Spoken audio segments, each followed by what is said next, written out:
Friends, welcome back to STB cooking channel. ఈరోజు మనం ఇంట్లోనే శాండ్విచ్ ఎలా ప్రిపేర్ చేసుకోవాలో చూద్దాము.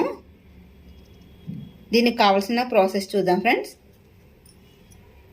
వెజ్ శాండ్విచ్లోకి బ్రెడ్, కొంచెం క్యాబేజ్, ఒక టమాటా, ఒక ఆనియన్, ఒక క్యారెట్, కొంచెం కొత్తిమీర, వీటన్నిటిని కూడా చిన్న చిన్న పీసెస్ లాగా కట్ చేసుకుందాము. ఇలా చిన్న చిన్నగా కట్ చేసుకొని అన్నిటిని కలుపుకొని ఒక ప్లేట్లోకి వేసుకున్నాను. ఇప్పుడు బ్రెడ్ని తీసుకొని దీనిపైన నేను నెయ్యిని అప్లై చేసుకుంటున్నాను.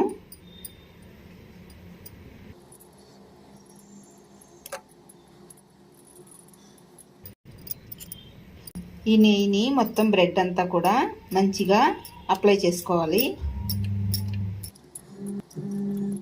ఇలా 2 పీసెస్ పైన మంచిగా నేతిని రాసుకున్న తర్వాత దీనిపైన గ్రీన్ చట్నీని అప్లై చేసుకుందాము.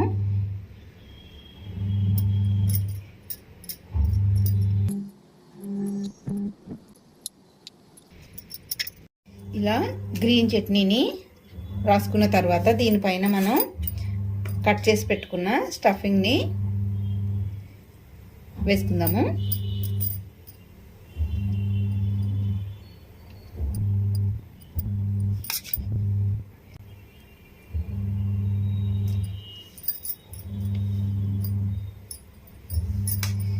ఇలా వేసుకున్న తర్వాత దీనిపైన వేరొక బ్రెడ్ని ఇలా ఒకదాని మీద ఒకటి పెట్టుకొని ఇలానే మిగిలిన బ్రెడ్ని కూడా రెడీ చేసుకోవాలి.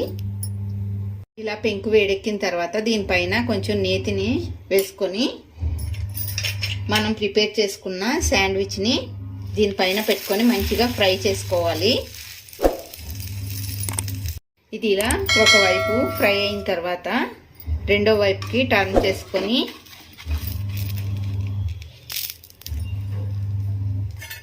ఫ్రై చేసుకోవాలి.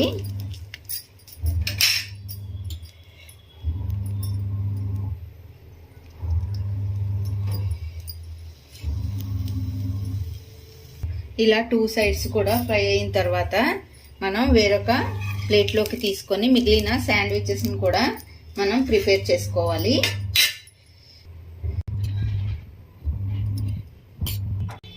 ఇప్పుడు ఇలా స్టఫింగ్ చేసుకున్న తర్వాత వేరొక స్లైస్ మీద నేను ఇలా టమాటా సాస్ని అప్లై చేసుకొని శాండ్విచ్ ప్రిపేర్ చేసుకున్నాను. రెండిటి మీద మనకి కావాలనుకుంటే గ్రీన్ చట్నీని అప్లై చేసుకోవచ్చు, లేదంటే ఇలా కూడా మనం చేసుకొని ఫ్రై చేసుకోవచ్చు.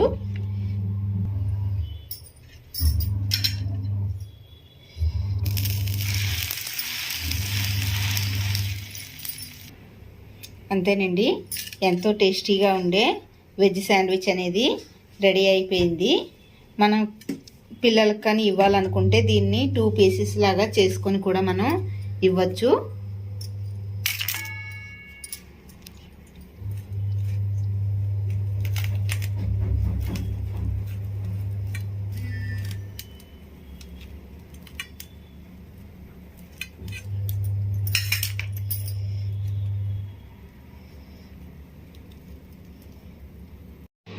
ఇలా పీసెస్లా చేసుకొని ఇచ్చినట్లయితే కనుక పిల్లలు ఈజీగా తింటారు.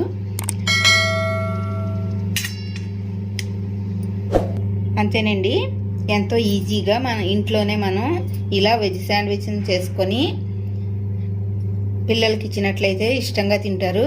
రెసిపీ మీకు కూడా నచ్చినట్లయితే లైక్ చేయండి ఫ్రెండ్స్. అలానే ఇంకా ఎవరైనా మన ఛానల్ని సబ్స్క్రైబ్ చేసుకోకపోతే చేసుకోండి ఫ్రెండ్స్. Thank you.